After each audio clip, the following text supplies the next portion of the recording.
یک شنبه بود ها. مال هر روزه؟ پس یک شنبه تو رو بخوری؟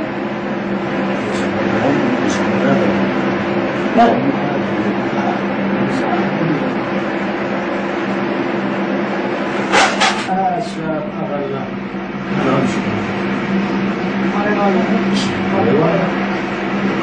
چرا خب همیشه که ماها پیشتون هستیم بابا. صبح ظهر از شب میایم خدمتتون. یه غذایی باشه خیلی اذیتمون بالا نکنه. بگم بهتون چیه یا نگم؟ حلیم بادمجون شنیدم. حلیم بادمجون و نعنا جعفری گوجه خودش.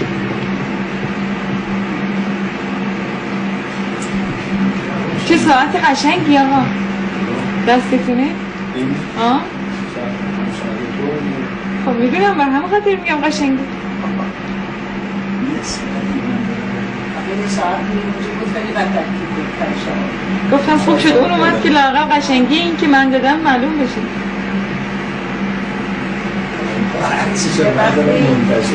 معلومه سنده بابا. سنده؟ زیرش بنویسی ساعت رو از کجا؟ اول خریداران میگیم خدا میدونه برای شما عکس به پش بند را رفت پش بند را داره عکس بوده اون عکس با خدا حافظ.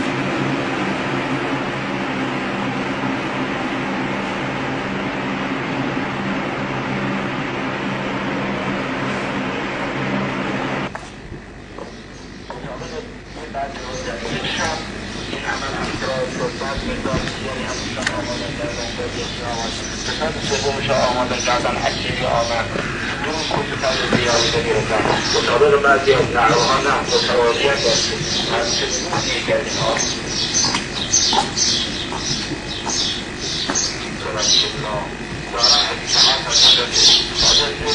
چیزی نبوده به زبان بیارم خدا دارد با دل اینها را دارد آشکار میکنم یعنی زبانه ها رسیده که خیال نکنه اینها رو با به شما میدیم از شما یه توقع متشکرم هم داریم جز رضای خدا محرکی برای ما نه من خدمتتون در باز میکنم براتون. وقتی که انسان به اون مرحله اما شاکرت میرسه چی میشود؟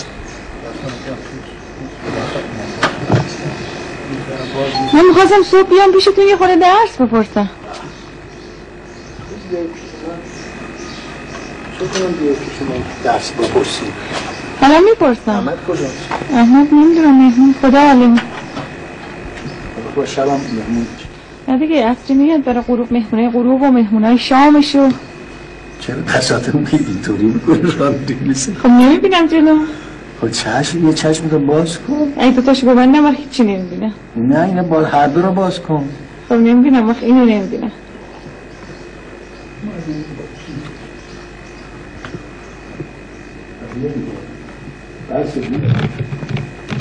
نوشته هر ممکنی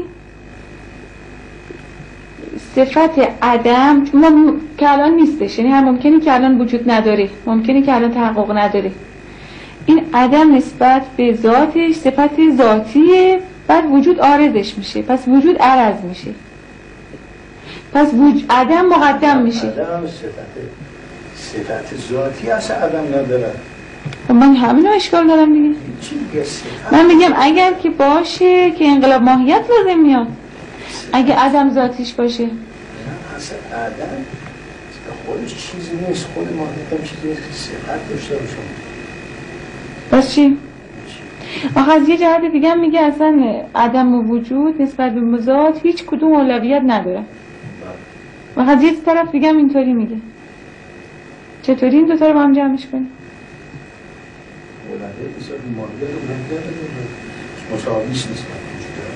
خب از اون طرف که میگه عدم صفت ذاتیه اولویت پیدا میکنه. خواجه نصیر میگه، علامه حلی میگه، یا مترجم اشتباه ترجمه کرده. صفت ذاتی اصلا معنی نداره، صفت اصلا معنی نداره.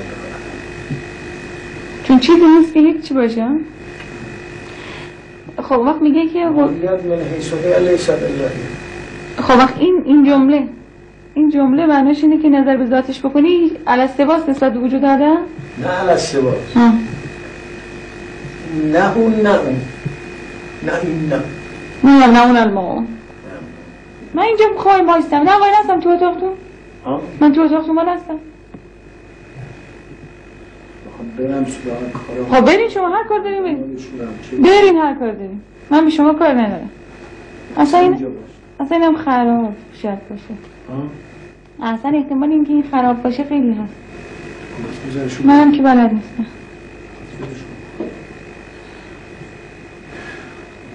الان از آن زور میشه. الان چی میشه؟ رادیو میشه.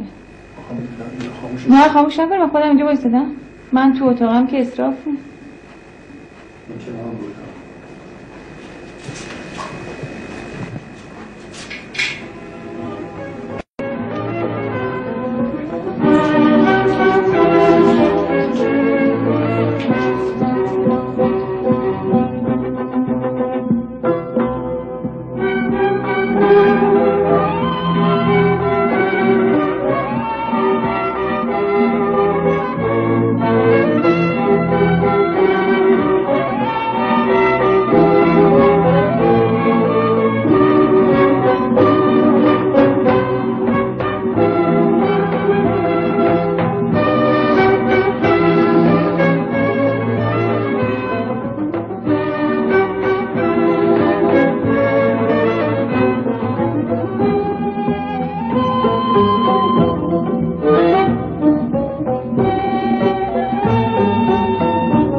برنامه‌ای که ملاحظه می‌فرمایید تصاویر پخش نشده است از زندگی